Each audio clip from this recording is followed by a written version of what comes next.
Vamos lá?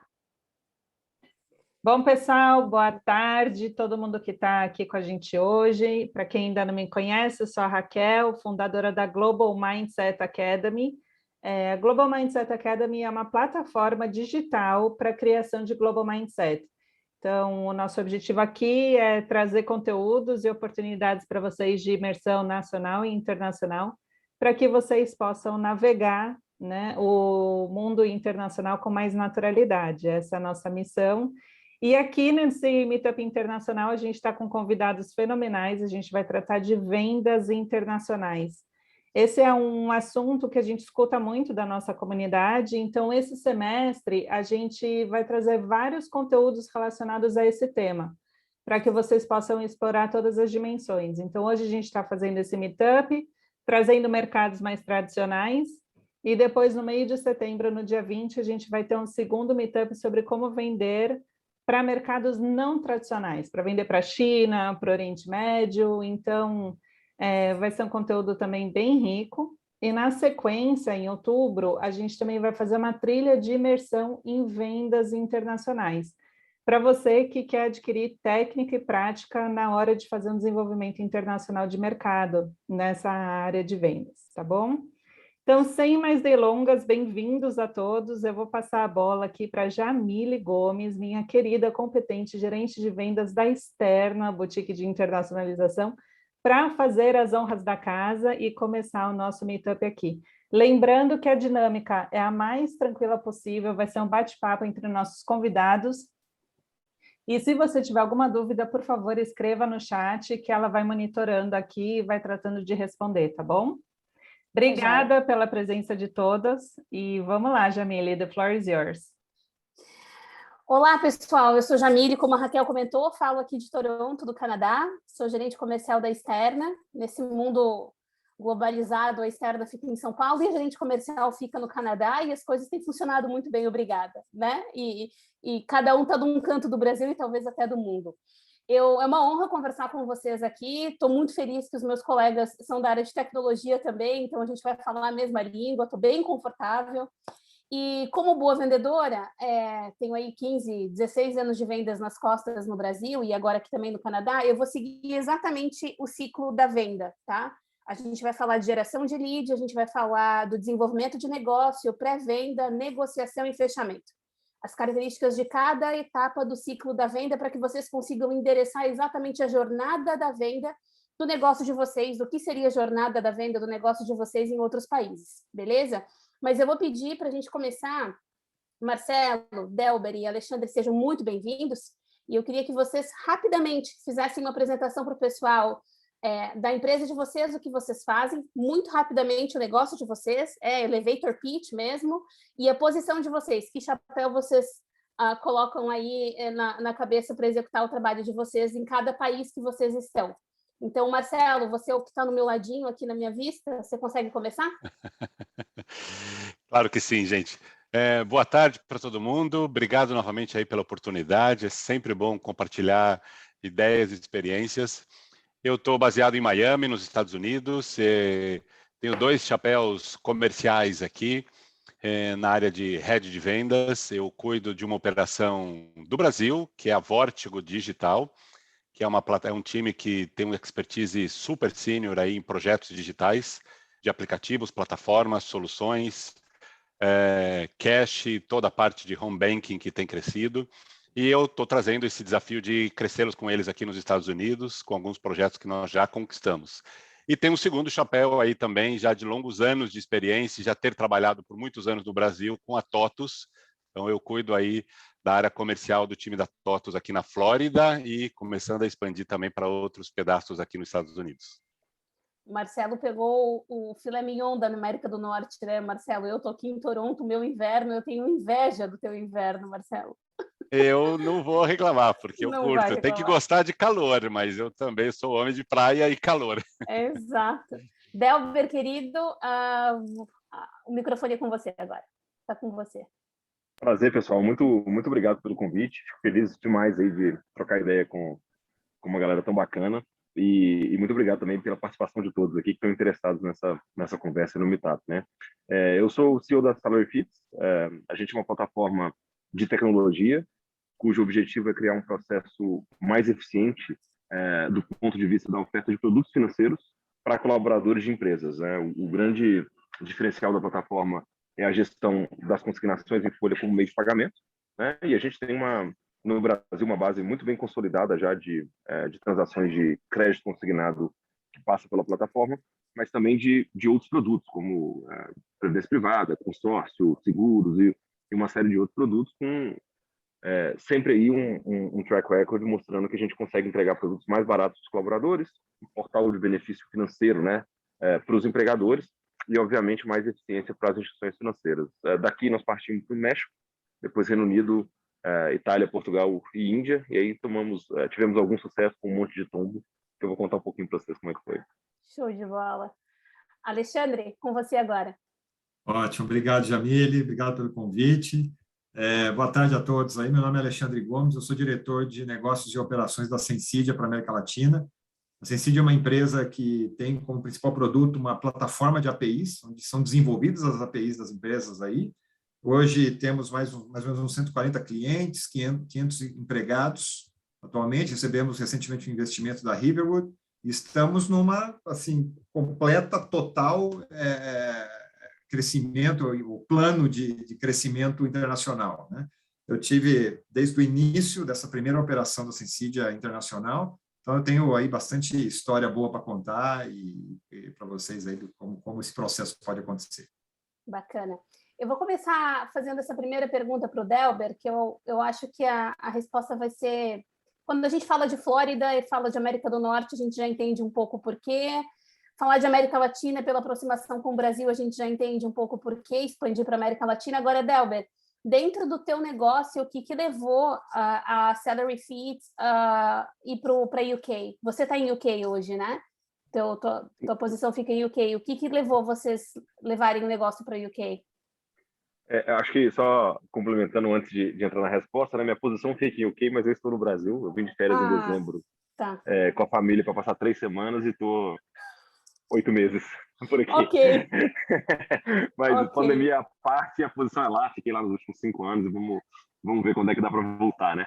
Mas acho que essa pergunta é bem legal, porque normalmente quando eu vou bater papo e conversar sobre internacionalização, esse é um dos exemplos que eu mais uso, né? Eu costumo falar, escolha bem, avalie bem o mercado para onde você vai, porque não necessariamente a gente brasileiro tem muito manejo de olhar para cima, né? Então, Estados Unidos e né, América do Norte em geral, e quando muito a gente olha para algum lugar na América Latina que a gente fala, pô, parecido, posso entrar aqui. Então a gente meio que nasce com a cabeça para cima e às vezes a gente tem muita possibilidade de crescer e de alavancar nosso negócio em outros mercados. E foi exatamente o que aconteceu com a gente, tá? Fazendo de uma longa história algo muito curto, a gente achava que a gente tinha um produto que começa com consignado no Brasil e dessa forma super tupiniquim. A gente expande a plataforma para ofertar outros produtos baseados numa oportunidade de mercado que a gente viu lá em 2013, 2014 e cresceu nesse segmento, mas falava, cara, brasileiro, finiquinho, não tem mercado para isso fora. Até que um dia bateram a porta da empresa e falaram, olha, vem uma delegação do México, lá tem uma regulação de consignado parecida com a brasileira, vieram estudar o mercado, descobriram vocês, quero que vocês vão para lá. E aí foi como, quase que por um inbound, assim, a gente começou a trabalhar uma internacionalização e começamos a olhar mais fora da caixa. Aí eu participei ativamente desse plano, né, de construção do nosso processo de internacionalização e obviamente que a primeira imagem era Estados Unidos, mas a gente foi analisar os mercados, né? E o que a gente percebeu? Primeiro que o mercado americano naquele momento era muito complexo do ponto de vista regulatório, nesse sentido até pareceu brasileiro, tá? A regulamentação de consignado pode ter facetas e facetas aqui no Brasil, dependendo do estado onde se atua, por exemplo. Era muito fragmentado do ponto de vista dos players do mercado, muito regionalizados, muito pequenos, vários, do ponto de vista financeiro, e como a gente precisa ter os financeiros conosco para poder operar, isso era uma dificuldade, além de um arcabouço tecnológico muito rudimentar. Apesar de ser o país das startups, das big techs, naquele momento, e até hoje, do ponto de vista financeiro, os Estados Unidos ainda estão um pouco atrás de outras regiões, particularmente da Europa, né? Então, a gente começa a olhar para outros mercados, a gente vê, primeiro, a vantagem, e com muito apoio aí da Raquel, naquele momento, lá no UK Trade Investment, que foi sensacional para a gente entender melhor a oportunidade no Reino Unido e na Europa. Mas a gente começa a olhar para o mercado e entender que algumas das caixas que a gente não conseguia ticar lá nos Estados Unidos, a gente conseguia ticar na Europa, né? Então, um país que tinha uma regulamentação mais uniforme, uma região que tinha uma regulamentação mais uniforme, que tinha, no caso do Reino Unido, várias vantagens para você promover um esforço de internacionalização a partir do Reino Unido, o que infelizmente não é verdade no Brasil, por questões tributárias principalmente, e algumas burocráticas.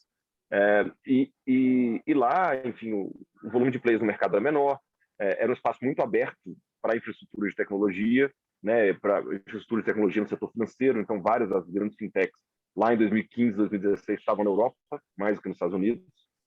O Brasil ainda não tinha unicórnio nesse segmento, então assim, a gente foi para lá de maneira muito pioneira e ainda conseguimos chegar de novo com o apoio do UKPI, com a Raquel lá na época, a gente conseguiu chegar no principal coworking de fintechs da Europa, que é o Level 39, que fica lá em Londres, no Canary Wharf, que é um dos distritos financeiros, e isso abriu uma série de portas para a gente. Então, foi um tanto de análise de perspectiva de mercado, de facilidade para crescer, para enquadrar a tecnologia, de apetite, um grande componente de, bom, queremos ir para algo mais do que só esse país, então a gente estava procurando um lugar que fosse um mercado bom o suficiente, mas que desse para a gente expandir a partir daí, né? E depois eu acho que eu exploro em outras perguntas que eu sei que vão aparecer, um entendimento também do que o nosso produto fazia. Acho que a gente tem uma mania, vou só deixar isso no ar e depois eu complemento, a gente tem uma mania muito grande de descrever o que a gente faz, ao invés de olhar para o valor do que a gente faz. E isso, às vezes, pode inibir muito a nossa venda, mas eu conto essa história um pouquinho mais para frente, à medida que a gente for caminhando. Bom, eu entendi que para abrir mercado foi um conjunto de fatores, né? Desde o co-work, desde entender a burocracia. Não adianta a gente querer ter um produto fantástico, um mercado fantástico e a burocracia travar. Eu quero ouvir do Alexandre como é que foram os primeiros clientes internacionais. Talvez a Sensidia já tivesse clientes internacionais quando tu entrou, e tu me corrige se eu estou certa ou errada, mas como é que foi a jornada dos teus primeiros clientes internacionais, Alexandre? Como é que foi abrir esse mercado, abrir esses leads, descobrir onde estão, prospectar, foi inbound, outbound? Conta um pouquinho para a gente como é que foram os seus primeiros clientes fora do Brasil. Legal. Jamile, olha, o primeiro cliente da Sensidia internacional veio da América Latina. Nós não tínhamos, em 2019, dezembro de 2019, quando nós fechamos o primeiro cliente, a gente não tinha nenhum cliente em outro lugar, só no Brasil, né? A Sensidia é uma empresa brasileira e aí foi se desenvolvendo o seu mercado e já tinha uma posição de liderança no Brasil. Os nossos concorrentes são Google, IBM, Red Hat, ou seja, os maiores do mundo. Como que a gente ia concorrer com essas empresas fora do Brasil? Mas aqui no Brasil a nossa posição é super confortável, a gente tem 60% do mercado de APIs. Processamos 10 bilhões de transações por mês, né, para banco e tal. Banco, mês de pagamento, as seguradoras e retail. Quando a gente foi para a América Latina, a ideia era, olha, Alexandre, vai como um empreendedor. Essa foi a missão. Vai como um empreendedor, vai lá entender, escolha alguns países, a gente faz algum levantamento de informação, escolhe alguns, vai lá visitar, veja, conversa com as empresas, tenta achar os espaços, os gaps, em que nível de maturidade eles estão, no que diz respeito a canais digitais, quer dizer, o e-commerce está explorando muito o canal digital, como é que é isso, né? Os bancos lá têm regulação que permita, e eles aproveitaram essa abertura ou não, né? E aí a gente escolhemos o Chile, Peru, Colômbia e o México também para fazer uma análise inicial. Então eu visitava esses países inicialmente, eu e um cara de marketing, né? Eu e o cara de marketing da Sensidia. O que aconteceu? A gente percebeu que, apesar, era difícil de saber quem estava mais adiantado, né, que país estava com mais uso dessa tecnologia ou menos, né, de plataformas de API, né? A gente conseguiu perceber que tinha setores que estavam mais desenvolvidos, menos desenvolvidos, e algumas empresas que se destacavam mais ou menos, mas a cultura era um tema impressionante. A restrição. Quando a gente se apresentava como uma empresa brasileira com uma tecnologia, né, de plataforma de API, concorrendo com Google, Red Hat, IBM, os caras falavam, pô, mas o que você tem, meu amigo, que pode ser melhor do que isso? Né? A gente era desconhecido lá fora. Não tínhamos confiança, não tínhamos credibilidade, não tínhamos marca, né, e não tínhamos reputação. Inclusive, o fato de ser do Brasil não nos ajuda muito. Tá? Em tempo de Odebrecht, naquela época lá, eu ia lá no Peru, os caras falavam, cara, você é uma Odebrecht 2, olha o que vocês trazem para o nosso país aqui. Ou seja, não repercutiu bem dizer da nossa origem. Então, a gente começou falando, olha, somos uma empresa global, realmente tínhamos um plano, mas ainda não éramos. A gente tem uma plataforma de API, e, por acaso, o Brasil é o nosso maior mercado. A gente mudava um pouco o speech só para ver a recepção disso. Né? E, por incrível que pareça, lá no Peru, eles estavam mais abertos para poder receber a gente e ouvir o que a gente tinha para oferecer. Então, entre os países, a gente falou, bom, vamos focar onde a gente está percebendo que as oportunidades, os leads foram gerados através de um trabalho de digital, né? Ou seja, o nosso pessoal de marketing produz muito conteúdo, tem blogs, Google Ads, e a gente participa de eventos também, participamos de eventos em todos esses países, e aí a gente foi, né, sentindo, interagindo com as empresas, falando o que tínhamos e levando os cases que nós tínhamos. A Sensidia já foi grande, né, para a América Latina. A gente já tinha 70 clientes, 50, 70 clientes. Cielo, Natura, McDonald's, ou seja, tinha até marcas que eram conhecidas que a gente poderia levar, né? Mas, mesmo assim, essas restrições que eu comentei, de não ter uma marca conhecida, né, credibilidade, falta de confiança, impactou bastante. Aí nós conseguimos o primeiro cliente, eles nos comparou, foi um lead que foi gerado, né, dessa maneira, com esses canais todos, e eles nos comparavam com um produto, que é um produto chamado WSO2, que é free, né, ou seja, é open, né? E eles falaram, cara, como que eu posso provar para a minha empresa que eu vou pagar por um produto que não tem marca, o WSO2 é muito mais conhecido que vocês, e vocês me cobram deles de graça. Né? Então, a gente falou, cara, então vamos fazer de graça. Então, vamos fazer de graça. Tá? Vamos fazer, ó, você não paga 6 meses, se eu provar valor, você começa a me pagar, minha tabela é essa. Minha tabela é essa, você só vai começar a me pagar depois. Você falou, não, eu vou pagar desses 6 meses, né, um contrato de 1 ano, 6 meses eu vou pagar pouquinho. No ano que vem eu renovo, se tiver tudo bem, eu renovo com a sua tabela de preço normal. Bom, o que o meu diretor na época, né, os fundadores da CC disseram? Você acabou de definir o baseline de preços para baixo. Você acha que eles vão pagar mais caro depois? Me matou, né? Mas, conclusão, aquilo que o Débora estava falando, valor, como que você prova o valor? Eu não consegui em speech. Eu não consegui em speech provar mais valor, mas com o uso, o cliente entendeu o valor que a gente tinha. Aí, hoje, ele paga full a nossa tabela, né, do produto. Ou seja, ele pagou mais caro, sim. E assim foi outras empresas do mesmo grupo que a gente conseguiu. Esse cliente foi importante porque ele era uma empresa de um grupo, então nos ajudaria a ir para dentro do grupo, a abrir leads mais rápidos, a fechar negócio mais rápido. Isso aconteceu. Hoje a gente tem 7 empresas do grupo como cliente no Peru. Essa foi a nossa... Sensidia precisa fazer o primeiro cliente de graça por 6 meses, se uma Sensidia faz isso, né? Pois é. Enfim, baita estratégia. Marcelo, falando de Flórida, dizem que nós brasileiros, dentro das Américas, a gente tem um comportamento muito mais americano do que europeu, né? Eu sinto isso no próprio Canadá. Dizem que a gente brasileiro é muito mais parecido com o americano do que com o próprio canadense. Falando de cultura para prospecção de clientes, estou falando de inbound e outbound. O que tu sente de dificuldade e o que tu entende de potencial nossa 5 estrelinha e o nosso gap na hora de gerar leads nos Estados Unidos? Tua colocação está corretíssima, sem dúvida tem uma identificação muito mais próxima mesmo do brasileiro com o perfil americano, com a cultura, com a própria relação de negócios de muitas das empresas, né? E o que traz mesmo esse primeiro impacto. Acho que alguns pontos de destaque importantes, não vou nem entrar na máxima mesmo, os Estados Unidos é um mercado gigante, é um potencial enorme, mas tem que tomar sempre o velho cuidado, né? Não se iludir mesmo e saber como é que você entra programado com cuidado, né? Eu falo que isso aqui é gigantesco, então tem um dado que eu apresento só para dar uma visão até para o público todo que está vendo, né? Eu cuido hoje, como eu falei, praticamente na Flórida. Mas já fizemos projeto na Califórnia, mas já fizemos projeto em Nova York. Gente, só a Flórida, somente a Flórida, o PIB da Flórida é quase metade do PIB do Brasil. Então, para vocês terem a noção da dimensão quando você fala de mercado. Então, assim, só brincar na Flórida, você tem meio Brasil aqui dentro. Então, e é esse o cuidado que dá esse primeiro passo para quem olha internacionalizações e vou abraçar e vou... Gente, Estados Unidos são 51 países quase para você conquistar. Então, vá fazendo isso gradativo, vá fazendo isso programado para não dar o passo maior que a perna. Esse é um primeiro ponto de atenção super cuidadoso. O outro ponto, talvez importante, mas até o Alexandre comentou um pouco até na fala dele, é que assim, aqui é uma economia muito mais aberta nesse aspecto. Então, já existe uma cultura de você entrar numa concorrência e você está brigando não só com players americanos, você está com players internacionais. Então, o cara tem na tua cotação, às vezes, alguém da Ásia, alguém da Europa e de outros cantos. Então, eu brinco que assim, é um campeonato muito mais disputado nesse aspecto mesmo.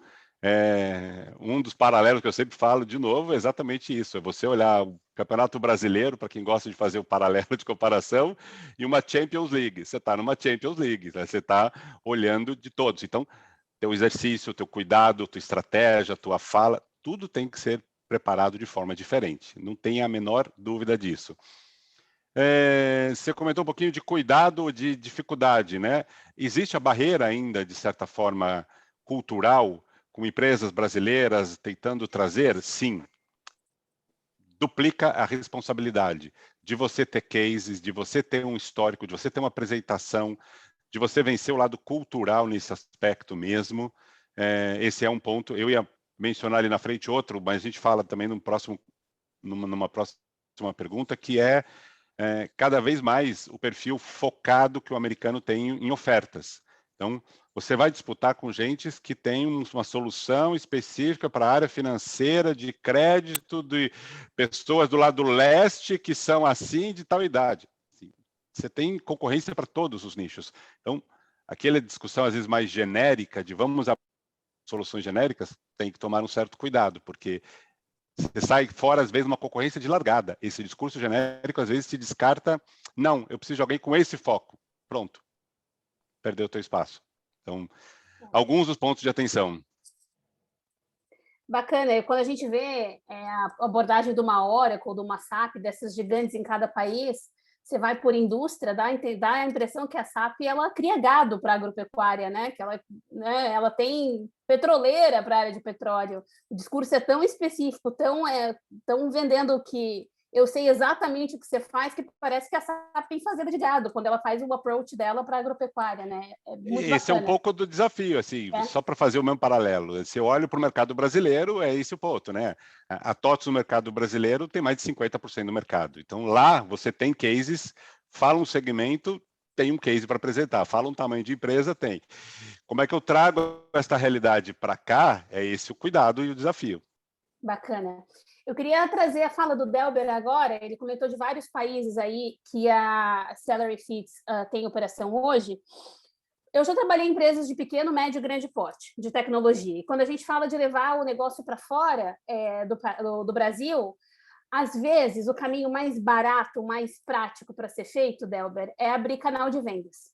É buscar negócios que se complementam, fazer uma boa política de comissionamento, não ter um fixo, não investir tanto nisso e fazer o canal vender por você. E aí, se ele vender, ótimo. Se ele não vender, ele não tem essa responsabilidade com a tua estratégia, vamos dizer assim.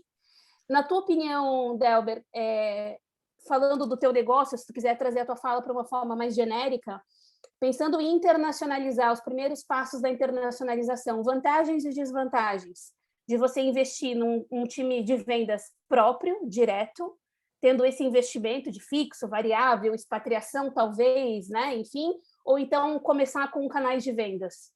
Vantagens e desvantagens. Tu consegue trazer para a gente um pouquinho? Consigo, até porque a gente teve duas estratégias diferentes aí no início da nossa operação e com resultados também diferentes, mas muito reflexo do nosso perfil, né? Então, acho que antes de escolher o seu canal de venda, eu te diria, para qualquer um que está avaliando uma internacionalização, dois recados principais, tá? E aí eu vou te responder depois, eu vou passar por isso bem rápido. O primeiro deles é entenda o seu produto, não descreva o seu produto. A gente, por exemplo, se eu for descrever o que a minha plataforma faz, e a gente se posicionou no mercado assim por um bom tempo, é uma plataforma de gestão de transações de crédito consignado. Se eu chego no Reino Unido para começar uma operação e eu não tenho ninguém ofertando crédito consignado, eu vendo celular no mercado, eu vendo capinha de celular no mercado que não tem celular. Porque ninguém lá faz consignado, lógico, uma plataforma de gestão de crédito consignado não faz nada. Mas quando a gente entende de verdade o que a gente faz, a gente vai criar um canal privilegiado para oferta de produto financeiro, em que você vai ter uma validação mais rápida da habilidade do sujeito de pagar, em que você vai ter menos custo de risco, porque a dedução vai ser em folha, e você vai entregar um produto melhor para o colaborador. Aí você olha para a Europa, 49% das famílias são subservidas pelo sistema bancário. O cara tem acesso à conta, mas não tem acesso a produto financeiro de qualidade. Então tem um problema aí. Você olha para a instituição financeira, o custo de aquisição deles é lá em cima. Você fala, olha, eu vou para o empregador, eu vou ofertar uma solução que vai tirar a família do atoleiro do ponto de vista financeiro e vou para o banco criar uma transação mais fácil. Aí eu consigo vender, porque eu resolvo um problema que ele tem lá. Mas se eu vou descrever o meu produto, eu não resolvo. Então o primeiro ponto é entende o que você faz. Isso não significa descrever o seu produto. O que o seu produto é, não necessariamente é o valor que ele traz, particularmente nos mercados que você quer abordar. Então primeiro entenda o produto. E segundo, cara, se você passou 2, 3, 5, 10 dos anos mais intensos da sua vida construindo um negócio no Brasil, full time, por que você acha que você vai chegar num país que tem uma cultura diferente, que tem um mercado diferente, que tem um networking que você não tem e que você vai conseguir se internacionalizar na hora vaga? Via de regra, a não ser raríssimas exceções em que chega pronto, esquece essa de vou das 6 às 7 da noite todo dia fazer uma reunião e vou me internacionalizar, que eu vou fazer nas horas vagas no sábado e no domingo. Cara, via de regra você não vai. Óbvio que não tem aqui, né? Eu não estou dando receita de bolo para todo mundo, mas a regra nesse caso, assim, você gasta anos para fazer o seu negócio aqui, você não vai fazer lá em horas, na hora que você está cansado, na hora que você está competindo com outra coisa. Então, entenda o tamanho da oportunidade, entenda o tamanho da necessidade e aloque os recursos que você precisa alocar para fazer aquilo. Aí eu chego no que você está me falando. Bom, então eu vou ter uma estratégia de que eu vou ter um revendedor, um distribuidor, eu vou ter um sócio local, eu vou levar o meu pessoal para ir para lá e fazer isso. Cara, varia demais de qual é o seu produto, da particularidade do seu produto. Então, por exemplo, empresas de tecnologias tendem, né, a falar assim, não, tenho um ponto avançado de venda lá, porque o meu negócio é escala, minha tecnologia é número para número, sistema para sistema, não preciso de tropicalizar, né, ou destropicalizar, e dá para fazer. Às vezes dá, né? Às vezes não. Então, no nosso caso, por exemplo, a gente é um produto que até no Brasil tem pouca competição. Eu tenho nossa grande vantagem, nosso grande problema. Eu tenho uma baita dificuldade para explicar o que eu faço, particularmente quando eu bato um RH que nunca viu nada parecido. Então, a gente descarta de cara a chance de contratar alguém para me vender. O cara não conhece, ele não entende, ele não sabe. Essa hipótese para a gente, para o nosso negócio, apesar de ser tecnologia, apesar de não precisar destropicalizar a plataforma, o processo de venda é outro. Então, a gente descartou de cara contratar alguém lá. Tem que ser alguém daqui que vai para lá. E a gente fez duas estratégias. Uma, como eu fui a primeira cobaia, eu fui para o Reino Unido em 2016 fazer isso, mandar alguém nosso para entender o mercado, para criar as conexões, saber se de fato dá para crescer e aí construir. Então, você consegue uma mistura de all-in, com pouca alocação de recursos, porque vai uma pessoa só para entender o mercado, estabelecer as conexões. E no México, a gente teve um sócio. A gente começou com uma joint venture, naquela ideia de, olha, sempre melhor um mercado que tem as suas particularidades, ter alguém que conhece o mercado, tem as conexões. E no início foi bom em certos aspectos, mas assim, a nossa cultura era muito diferente, nossa visão de para onde o negócio ia, muito diferente. Esse era o nosso negócio. Do nosso sócio, ele tinha 30 na carteira, então ele não tinha a mesma disponibilidade, a mesma paciência, a mesma gana de fazer o negócio acontecer. Acabou que nós compramos eles lá e ficamos sozinhos. Então, assim, tem várias vantagens, né? Assim, tem vários elementos aí que você tem que pensar para tomar uma decisão.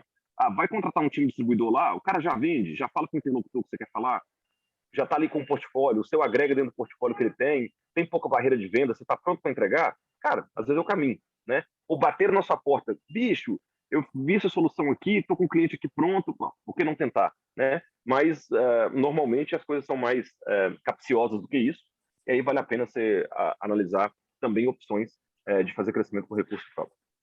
Bacana. A palavra choque cultural, a expressão choque cultural não tem a palavra choque à toa, né, gente? E aí eu queria trazer o microfone para o Alexandre, porque, Alexandre, eu que sou de tecnologia, tive que estudar o teu negócio para entender o teu negócio. Tá? E olha que eu já vendi middleware na minha vida, middleware fiscal para conectar com o Cefaz, eu já fiz isso e, enfim. Eu queria te perguntar, Alexandre, se tu sentiu, falando de América Latina, um comportamento diferente na hora da pré-venda, da avaliação mais técnica do produto. Como é que o latino ele toma a decisão para comprar um produto complexo de ser entendido, né? Complexo de compreender? Eu já vendi software para indústria, setor público e tive que homologar recurso em processos de licitação com porta fechada e segurança na porta, como já vendi para o varejo, que você só vende fazendo a POC, a prova de conceito, colocando o produto para funcionar, como aconteceu com o teu primeiro cliente no Peru, 6 meses depois funcionou, recolheu retorno do produto, agora tu começa a pagar. Na América Latina, como é que é a prova de conceito, digamos assim, a pré-venda? É detalhado, é no detalhe técnico, é mais no teste? Conta um pouquinho para a gente. Muito boa pergunta. Olha, isso a resposta é categórica. No nosso caso, é negócio. Você tem que ir com uma justificativa de negócio. No Brasil, a gente só vende a plataforma da Sensidia para TI diretamente, só falando de feature técnica, capacidades tecnológicas. Na América Latina não funcionou. Não funcionou. Então, a gente só era mais bem recebido, as oportunidades avançavam, né, no pipeline, né, quando você misturava ou colocava, né, na apresentação ou no contexto todo um caso de negócio, muito claro. E aí mostrando como a sua tecnologia conseguiu habilitar aquilo, viabilizar aquilo. Para a Sensidia foi uma novidade, porque só estava acostumado a lidar com TI, só vender o produto como tecnologia, e de repente ter que encaixar, né, o discurso tecnológico nos casos de uso dos clientes do Brasil, para explicar para empresas do mesmo setor na América Latina como que a gente resolveu determinados problemas de negócio usando uma plataforma de API. Então, foi um desafio até para a Sensidia, para montar isso, né? Agora, por sorte, eu tinha um conhecimento dessas 4 indústrias, né? Banco, meio de pagamento, seguros e retail. Pela minha experiência na Accenture, eu era um cara de estratégia de TI para essas 4 indústrias. Então, eu aprendi muito sobre o negócio deles. Então, foi fácil pegar conhecimento técnico e juntar. E aí as oportunidades avançavam no pipeline. Tá? Se eu fosse só às vezes que a gente tentou só com abordagem tecnológica, feature a feature, para comparar com os nossos competidores, falar que a gente era melhor, não avançava. Uau! Era assim. Uau! Eu queria trazer o microfone para o Marcelo. Enfim, falando de cases de sucesso. A TOTUS, se eu vender a TOTUS na Índia, eu consigo, né? Porque a TOTUS tem case de sucesso. Eu costumo, como vendedora, dizer que a gente não convence o cliente. A gente mostra fatos para o cliente e ele se convence sozinho. O cliente compra pelas razões dele, não pelas minhas. Eu trago fatos, cases, como o próprio Alexandre comentou, e o cliente ele se convence de que ele tem um problema, eu tenho a solução e a gente consegue endereçar uma coisa na outra. Eu não convenço ninguém, eu trago fatos. E se eu tiver com o crachá da TOTUS, eu consigo trazer muitos fatos, porque a TOTUS é gigantesca, tem muitos cases. Agora, eu queria trazer a tua fala pensando no teu chapéu de vórtigo, que eu falo? Vórtigo. Como é que é vender vórtigo lá na América do Norte, nos Estados Unidos, quando o americano pede case de sucesso, quando tem esse preconceito de empresa brasileira, como é que tu trata isso? Olha, eu vou dizer que o desafio quase que foi muito parecido, tá? Pode parecer que para a TOTUS seja uma trajetória tão mais simples, mas, de novo, um dos desafios é que o americano ele quer olhar cases concretos, e aqui. Então, ele vai querer olhar o que está funcionando. Bárbaro, o teu projeto em São Paulo, o teu projeto no Sul, o teu projeto aqui. E aqui? O que vocês já fizeram aqui? Então, assim, esse desafio também aconteceu com a TOTUS no início do projeto. A gente também teve esse mesmo trabalho agora nesse início de projeto com a Vórtigo. O que nos ajudou, e sem dúvida eu acho que começou a quebrar um pouco, esse caminho, é que, sem dúvida, a pandemia nivelou muita coisa. Então, nós conseguimos conquistar 2 projetos de plataformas digitais na Vórtigo, na Califórnia, e um em Nova York, e eu não fui nem visitar o cliente. Todo ele foi desenvolvido de Porto Alegre, 100% com o time de Porto Alegre. Eu não pisei no cliente ainda. Eu pretendo fazer uma visita com ele combinada agora no segundo semestre na Califórnia. Voltou de novo lá o tema quase de lockdown e tudo, a gente segurou, mas eu não fui ver o cliente ainda. Então, assim, essa é uma realidade para todos nós, não só aqui, mas, de novo, em qualquer canto. Agora, como é que nós conseguimos conquistar eles? Com uma apresentação muito embasada, com riqueza de detalhes, um estresse de discussão até o limite de avaliações. Então, você tem que ir preparado para responder aquela história. É um bombardeio de perguntas, dúvidas e questões que você tem que estar com tudo isso muito bem pré-discutido. Obviamente, também entrou, o Alexandre exercitou isso, mas assim, não tem dúvida, você acaba tendo que ter uma flexibilidade maior de preço, de condições, porque você sabe que ele vai jogar com essa moeda, e faz parte para nós, quer dizer, nós precisamos ter 2 cases, 3 cases, faz parte, é o teu investimento. Eu vou investir nesse trabalho, assim, Moral da história, entregamos os 2 projetos, estão maravilhosos, agora, em contrapartida, agora eu tenho o logo deles para dizer, olha, tá aqui, ó, eu estou em Nova York, tá aqui, olha, eu estou na Califórnia. É bem diferente. Então, algumas portas foram fechadas no começo, quando a gente começou com Vórtigo, do tipo, que projetos vocês têm aqui? Nós atendemos Santander na América Latina, nós atendemos a Dell no Brasil, nós atendemos a ThyssenKrupp há 6, 7 anos, Serasa Experience, assim, N projetos riquíssimos no Brasil. E aí vem a velha pergunta de novo, ok, e aqui no mercado americano? Então, esse é um cuidado enorme. Que você não tenha case, e aí, de novo, realidade de uma TOTUS gigantesca, realidade de uma Vórtigo que está começando a sua trajetória. Eu queria, bacana, excelente. Eu queria agora que os 3 me respondessem para a gente se divertir um pouco nessa história, porque venda é também diversão, né, gente? Work hard, play hard. A gente ouve, né? Eu nunca trabalhei na China, nunca trabalhei para a China, mas dizem lá que para fazer relacionamento com o cliente, tu tem que tomar uns gorozinhos, né? Tem que tomar uma pinga, não pode dizer não. Aí eu estudei com japoneses aqui que falaram um pouco da cultura do Japão, como é que é fazer negócios com o Japão. Eu queria algumas curiosidades, assim, escolham, vocês têm alguma pérola na jornada de vocês, Delber, Marcelo e Alexandre, sobre negociação, venda, abertura de mercado nos países onde vocês estão, alguma coisa que vocês disseram, é sério que eu vou ter que fazer isso? Não acredito, não tem lógica. Delber, começa contigo, tem alguma pérola aí?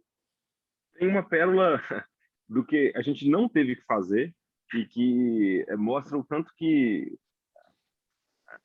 a gente precisa entender bem onde a gente está pisando, sabe? E às vezes a gente conta pérola pro mal, né? Que assim, a gente fala, putz, olha que lugar onde eu fui me enfiar e tal. E essa é na realidade, pro bem. Eu gosto sempre de contar esse caso porque eu acho icônico. A gente foi fazer a primeira demo do sistema, eu e o Renato, fundador da empresa, para o que virou o nosso primeiro cliente lá no Reino Unido. A gente convenceu uma financeira a ofertar o crédito consignado lá, né? Ela era uma financeira de crédito. Então, ia ser uma primeira discussão de jornada e a gente estava demonstrando para eles tudo que a plataforma poderia fazer para aprimorar a jornada deles. Então, chegamos lá, felizes, alegres, saltitantes, com o CEO da empresa, abrimos uma caixa de ferramentas para falar tudo que a gente tem para aprimorar a jornada. E a primeira coisa que a gente foi discutir com eles, assim, nos primeiros 10 minutos de conversa, foi verificação de identidade, né? Então a gente falou, nós podemos fazer aqui a verificação de identidade de várias maneiras, né? E podemos começar aqui validando o CPF, né? Que lá é o NY number, e o celular. O cara, peraí. Eu não vou começar jornada nenhuma com o CPF, porque ninguém aqui sabe esse número. E mais, ninguém aqui dá esse número para ninguém. Esquece.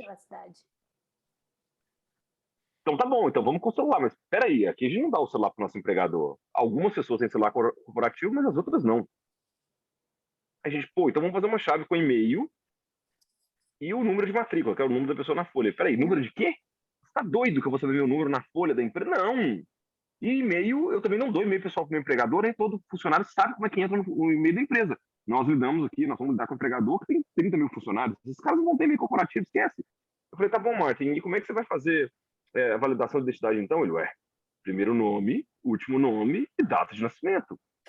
Eu falei, Martin, eu sei seu primeiro nome, eu sei seu último nome e sei aqui, tá no contrato, sua data de nascimento. O que me impede de fazer um pedido de empréstimo no seu nome? Ele, mas isso seria crime? Eu falei, seria crime. Ele, então é problema da polícia. Resumindo, entregamos a plataforma com a validação inicial de identidade, primeiro nome, último nome, data de nascimento. Eles originaram mais de 100 milhões de libras de crédito na plataforma em 1 ano e meio e pergunta quantas fraudes. Certo. Não vai mudar o sistema inteiro por uma chance baixa de fraude. Aqui no Canadá eu vendo carro e eu escrevo para a pessoa que eu vendi o carro no papel. Do carro, modelo, preço, eu assino num papel de caderno. A pessoa pega esse papel e vai no que seria o cartório aqui, o que seria o Detran daqui, e transfere. A placa é minha, eu comprei uma placa no começo, qualquer carro que eu tenho eu levo a minha placa e eu escrevo no papel. Então não vai mudar um sistema inteiro por uma chance de fraude pequena, que o problema não é meu, vai ser da polícia, né? Cultural o negócio, louco. Marcelo, contigo agora. É muito nessa mesma linha mesmo, não tem dúvida. Assim, tem algo pitoresco que também é do pragmatismo americano. A maioria dos nossos projetos e contratos, E quando a gente negocia com uma matriz que está fora, às vezes, como a gente já fez vários projetos de empresas brasileiras ou latino-americanas montando operação aqui. O projeto nosso, quer dizer, para você assinar um contrato nos Estados Unidos, quase que eu pego o PPT, o PowerPoint, com uma folha no final, com alguns compromissos de datas, que a gente, claro, estabelece um cronograma e datas, e assinatura e pronto. Aí você manda para a matriz, cadê o contrato? Não, não tem contrato. Não, o cara está esperando 40 páginas, com 25 cláusulas, com análise jurídica de N situações, e fala, é isso? Não posso assinar isso, eu tenho que ter o contrato. Você não está entendendo, esse é o contrato. E basta. Mas e se acontecer alguma coisa? Pega esse documento, vai num juiz aqui, abre um processo. Em 15 dias você está na corte fazendo alguma avaliação e acabou. Então, sim, é muito pouco do que o próprio Débora comentou. Aqui funciona a lei, funciona a regra.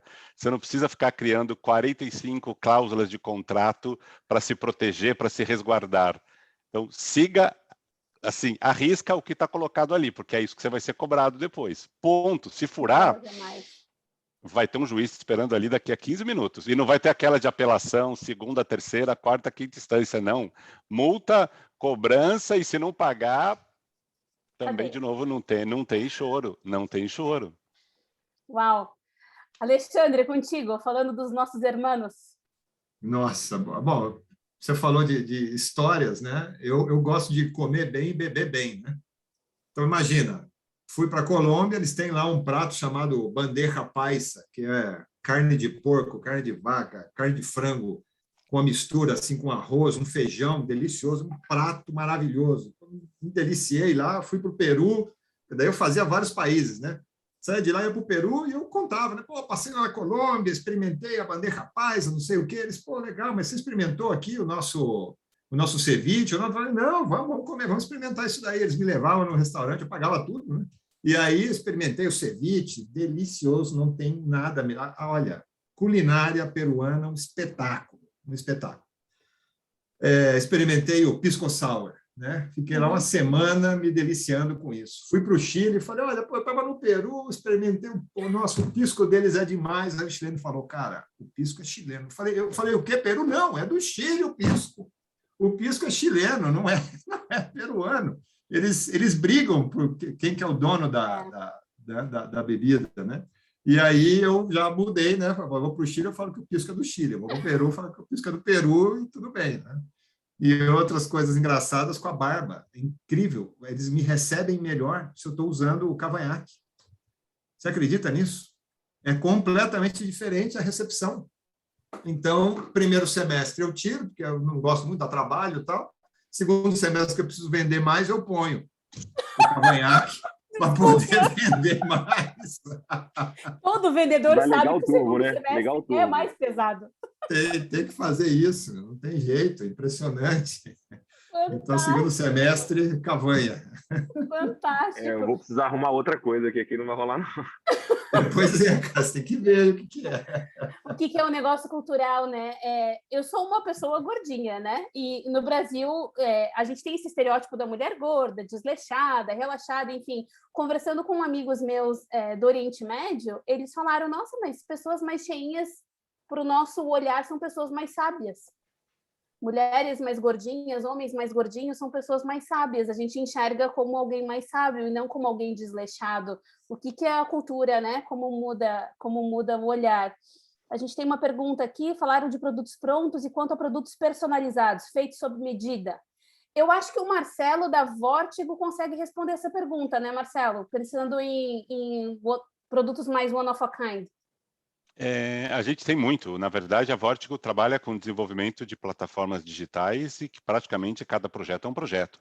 Eu vou desenvolver soluções, a gente tem um know-how de estruturar uma squad bem organizada, projeto a projeto, e esse é o diferencial mesmo, né? Entregar, quando você fala hoje em soluções que passam por esse bichinho aqui mobile, cada cliente quer a sua personalização, então não tem como você... esse é um cuidado que a gente toma para entender ao máximo também a cultura de cada empresa, o que ele espera, né? Como é que tem que ser aquela tela, como é que é o usuário dele lá na ponta, porque senão... De novo, ele vai pensar num produto A, ele montou maçã, você entregou um abacaxi para ele, depois vai ter dor de cabeça. Então, isso é um cuidado enorme de refinar projeto, refinar a entrega ao máximo, porque tem que atender a Eu acho que é o expectativa que mesmo ele tem. cuidado o que a gente tem no Brasil com outros países. Se você mergulha na especificação técnica do projeto, se tem uma boa metodologia no Brasil, você consegue aplicar essa metodologia e, obviamente, tropicalizar um pouquinho para cada país. Eu vendi uma tecnologia durante muito tempo para a gestão da qualidade, para ISO, e a gente tinha um escalonamento de pendência. Se eu não respondesse a revisão daquele documento ou daquela não conformidade em 15 dias, ia uma notificação para o meu gerente, do gerente ia para o diretor, do diretor ia para o presidente. Tinha países que olhavam para essa tecnologia e diziam, nossa, que dedo duro, não precisa de tudo isso. Mas para o brasileiro, meu bem, se não tiver aquela cenoura atrás dizendo, olha, essa especificação vai para o teu chefe, entende? O brasileiro não vai fazer. Então, são esses detalhezinhos de tropicalização do produto que, se você tem uma metodologia para chegar no detalhe, para fazer uma solução customizada, você vai conseguir chegar no detalhe que aquele cliente da Índia, do Japão ou dos Estados Unidos precisa, penso eu, né? Agora, Alexandre, eu vou trazer o microfone de novo para ti. Uma empresa, eu entendo que uma empresa não investe tanto numa plataforma de API sem expectativa de continuar por longo tempo com ela, né? Porque é complicado montar essa rede toda, né, de tecnologia. O que, na tua opinião, difere o Customer Success, o pós-venda, do Brasil para a América Latina? Pensando nos nossos irmãos, tem alguma tratativa, o churning, como é que é mais sensível, não é? Cancelamento de contrato, tem uma cultura de trocar mais de fornecedor ou não, reclamações, SLA, o SLA, né? O tempo de retorno de chamado, como é que você enxerga isso dos nossos irmãos comparado com o Brasil? Olha, descobrimos que o Customer Success na América Latina é um diferencial. É um componente que eles adoram. Então, eles comparam, às vezes, né? Bom, muito bem, entendi que você tem uma solução dessa, já atuou no meu mercado, você tem uma experiência nisso, feature a feature, aí, características do produto, bom, tudo bem, igual ao que tem no mercado aí, comparado com o Google, que tem presença já nesses mercados todos, e nós começando agora. Mas quando eles pegam o Customer Success, você fala, pô, mas esse Customer Success faz o quê para mim aqui? É consultoria? Mas não. O Customer Success nosso, ele te ajuda a acelerar o uso da plataforma. Eles te trazem o que tem de melhores práticas no uso de uma plataforma de API para o teu negócio e te ajuda a acelerar, mas ele não entra no seu projeto. Ele não participa, você não pode cobrar datas do Customer Success, né? Você aloca o pessoal lá, pode ter isso de maneira organizada, né? Mas eles não são mão de obra para você, eles só vão te trazer o conhecimento de qual é a melhor prática, com uma forma rápida, um acelerador para você ativar e usar a nossa plataforma para atingir seus objetivos, né? É essa a responsabilidade do Customer Success. Eles falam, puxa, que legal, as outras empresas só me cobram consultoria, inclusive, para fazer isso. A nossa de graça, porque é uma área de Customer Success, ou seja, ajuda o cliente no uso, né, a extrair o máximo do que a plataforma pode oferecer. Esse speech, e ele é real, porque é difícil você vender isso, né? Se você não entregar, está morto, né? Isso já foi bem desenvolvido dentro da Sensidia no Brasil mesmo. Inclusive, a Bruna, que é a nossa head de Customer Success, foi se preparar muito bem nesse assunto, e ela é uma pessoa excepcional nisso, e montou uma equipe. Ela blinda a equipe dela, porque senão vira consultoria, né? Então não pode. Então ela aprendeu a criar o serviço, a determinar bem a fronteira do Customer Success, até onde vai a consultoria e quando que é a Customer Success, né? E isso virou um diferencial enorme, ou seja, retém o cliente se sente muito mais bem atendido, ele se sente seguro em usar mais as nossas APIs, ao invés de outra que ele vai ter um suporte 24/7 em inglês lá, que ele não vai conseguir ter uma interação no mesmo nível. Então, o Customer Success é um diferencial enorme. O desafio é como implantar um bom Customer Success em espanhol, né? Aí começa, espanhol, fuso horário, como o Débora falou, não pode ser a mesma equipe, né? Então, criar uma equipe mista foi um desafio para a Bruna, né? Montar uma equipe mista aí para conseguir levar todo o conhecimento. Excelente, excelente. Me chamou muita atenção essa fala do Delber também, de não querer internacionalizar nas suas horas vagas, né? Tenha isso como um foco, tenha isso como um projeto, uma equipe envolvida nisso, que a agenda, 24 eu não digo, mas que as 8, 9 horas de trabalho seja focada nisso, né? Então, acho que isso me chamou bastante atenção também. Agora, Delber, eu queria saber, você tem uma visão aí de alguns países muito diferentões, Tem país que pedir desconto é uma ofensa, tem país que não que pedir desconto é cultural. Conta um pouquinho disso para a gente em UK, Europa como um todo, como é que você enxerga? Eu, como vendedora, se alguém me pedir um desconto, eu preciso dar, não, eu posso manter o meu preço e pulso firme e não dou? Como é que é a tua visão sobre isso? Assim, acho que tá muito relacionado com a cultura mesmo, né? Por exemplo, um mercado em que desconto é parte do processo, você vai ter que entender que é parte do processo, assim como é no Brasil, né? No Brasil isso é bem difundido. A Índia, isso é muito parte do processo. Você vai ter que negociar, você vai ter que barganhar preço, você vai ter que discutir formas de alterar, de ir, de voltar. Isso às vezes atrasa o processo, mas a barganha é parte da negociação em si, né? Na Europa, existe muita negociação, mas é uma negociação não por ela mesma, não pela vantagem, mas uma negociação em demonstrar onde está o valor, como é que você racha o valor, como é que você divide. Isso estou falando mais assim, Reino Unido, né? Na Itália, relativamente normal. Portugal, uma dinâmica um pouco diferente. Mas se você entra, por exemplo, eu acho bem interessante, a gente demorou para perceber. No México, duas particularidades, pelo menos no nosso networking, assim, no nosso ambiente, né? Muito detalhistas, discutem muito o detalhe do detalhe do detalhe do detalhe do detalhe da exceção. E nesse ponto também se lembra, no Brasil, sempre está se olhando para o copo no pior cenário, se tudo der errado. E eles não gostam de falar não. Raramente alguém vai te dar um não na lata. Não, não dá. Meu limite. Não, não.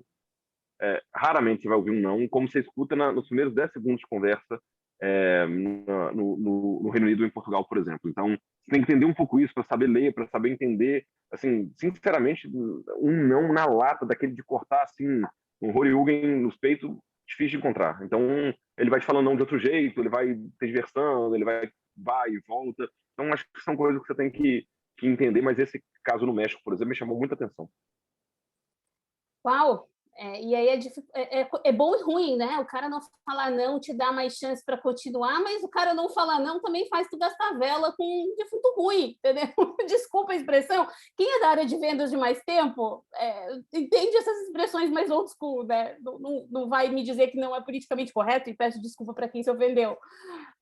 Mas, Marcelo, apareceu o gênio da lâmpada e te pediu para tu dar 3 conselhos. Eu vou te pedir um conselho, o Alexandre outro e o Delber outro. Vou pedir 3 conselhos, um para cada um. Quero internacionalizar. Doesn't matter my business, tá? Não pensa do meu negócio, pensa eu como empreendedora e quero internacionalizar. Qual que é o teu principal conselho? Primeira coisa que vem na tua cabeça. Puxa vida, resumindo um só, então, eu quase que vou ter que puxar a sardinha para vocês e para a Raquel. Pegue um apoio de uma empresa de internacionalização. Porque... isso não é publi, isso não é publi. Isso não é combinado. Não é influencer. Não, mas eu falo isso para muitas das conversas que eu tenho por aqui. E acho que a mensagem é um pouco essa brincadeira que eu fiz um pouco do futebol, que eu gosto de usar muito no lado comercial. Isso não é um campeonato brasileiro, isso é uma Champions. E uma Champions, você tem que ter as coisas bem planejadas. Não chega com um time qualquer e fala, vim aqui, vou entrar semana que vem, estou me inscrevendo para entrar no jogo. Não, você cai fora, você nem entra, na verdade, na rodada. Então, esse é o cuidado, sim. Isso vale para o Brasil, isso vale para Estados Unidos, vale para outros países na América Latina também, que o Alexandre deve viver isso, porque esse é um cuidado. Aquilo que eu comentei, o americano é pragmático, o americano tem muito foco, ele quer segurança no que ele está falando, então não dá para chegar mais no estilo vou me aventurar e ver o que vai dar. Manda alguém para lá com a cara e coragem, arregaça as mangas e... Não, tem que ter planejamento coordenado para isso acontecer corretamente. Senão, você vai perder tempo, energia e dinheiro no final do dia. É isso. Excelente. Delber? Assim, o que eu teria sempre em mente é que, de novo, ninguém foi te levar para lá para você brilhar naquele país. Você que possivelmente ativamente prospectou a oportunidade ou aproveitou-se de uma oportunidade que apareceu para você se estabelecer num país diferente, né? Então entenda isso. Você é o estrangeiro, é você que faz diferente, não são eles que fazem diferente de você. Então você tem que entrar naquele mindset, entrar naquele lugar, resolver o problema dele, não o seu. E entender como que você vai navegar naquela água, resolvendo o problema dele para gerar valor para ele, para então você poder receber a sua parte nessa cadeia, né? Então, ele não faz nada diferente de você, é você que faz diferente dele, você que está indo lá para vender para ele. Excelente. Alexandre? Meu conselho é: compre o seu primeiro cliente. Pronto. Eu imaginei Foi o que nós isso. fizemos. Entendeu? Em vez, claro, tem que gastar com o marketing, tem que trabalhar, tem que desenvolver, né, a empresa naquela região, que aí tem bastante a ver com o que o Marcelo comentou, ou seja, não é cara e coragem, você tem que... É difícil operar uma empresa que funciona bem em uma região, operar ela em outra, é dificílimo, né? Então, isso tem que continuar. Mas, de fato, o primeiro cliente você pode comprar ele. Ou seja, o que quer dizer comprar? Vai dar o desconto que ele quiser, faz o que ele quiser, arma do jeito que ele quiser. Um bom cliente estratégico, que depois vai virar referência para você. Então, por exemplo, no Peru, a gente escolheu um home center, né, chamado Promart, que é um tipo de uma me fugiu o nome aqui. Telha Norte. Tipo uma Telha Norte, tá? É de um grupo gigantesco chamado Intercorp. Então, a gente entregou o produto praticamente para eles e fez lá, eles viraram a nossa boutique. Certo? Aí a gente aprendeu também a lidar com uma empresa de lá. Então, compre o seu primeiro cliente. O mesmo a gente fez na Colômbia. Tá? O mesmo. Pegamos uma empresa do grupo Sura, um grupo gigante, tá? Na América Latina inteira. Né? Excelente negócio comprar o cara. Né? E agora a gente está no México querendo comprar o primeiro. Já temos alguns candidatos lá. Então, a gente vai seguir a mesma estratégia. Então, isso é um caminho, um conceito que pode funcionar. Compre seu primeiro cliente na região que você quer entrar. E eu vou dar um conselho também para vocês que querem adquirir, desenvolver o Global Mindset de vocês. Global Mindset Academy é uma empresa do Grupo Externa, a Raquel é CEO, tem vários cursos on demand, e vocês também podem contratar cursos customizados. Se vocês têm essa vontade, têm um negócio potencial lá fora, mas querem estudar, fazer a primeira parte, que é a tarefa de casa, existem vários cursos para começar a criar esse Global Mindset em todas as áreas, jurídico, tributário, fiscal, mercadológica, marketing, branding, enfim, contem com a gente também sobre isso. Agora, eu vou agradecer vocês, a gente está encerrando, eu vou agradecer Marcelo, Delber, Alexandre, eu disse, tinha que ter um meetup com cada um, enfim, maravilhoso, baita aula, não tem aula de MBA aqui que bata, eu tenho certeza absoluta disso. Agradeço a todo mundo que participou e vou passar a bola para a Raquel, que é a nossa CEO, para finalizar esse meetup. Obrigada, pessoal.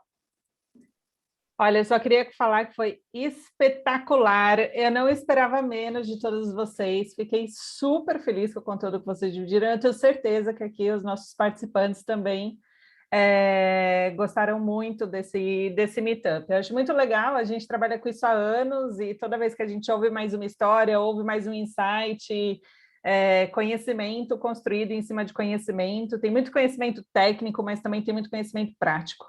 Então, esses momentos de meetup internacional são justamente para ajudar vocês a também construir esse conhecimento prático na jornada internacional.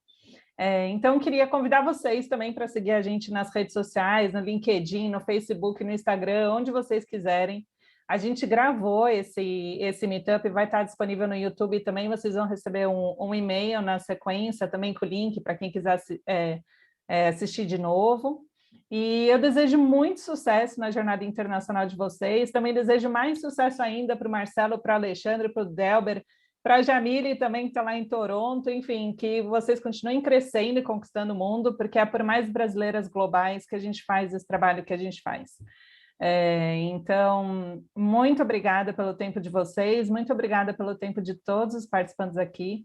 Acho que só para a gente encerrar, eu vou fechar a gravação, mas eu gostaria muito de fazer uma foto final para quem puder abrir a câmera, para a gente poder registrar nosso meetup, pode ser? Então, só para a gente finalizar, te vejo no mundo. Obrigada, pessoal, pela participação.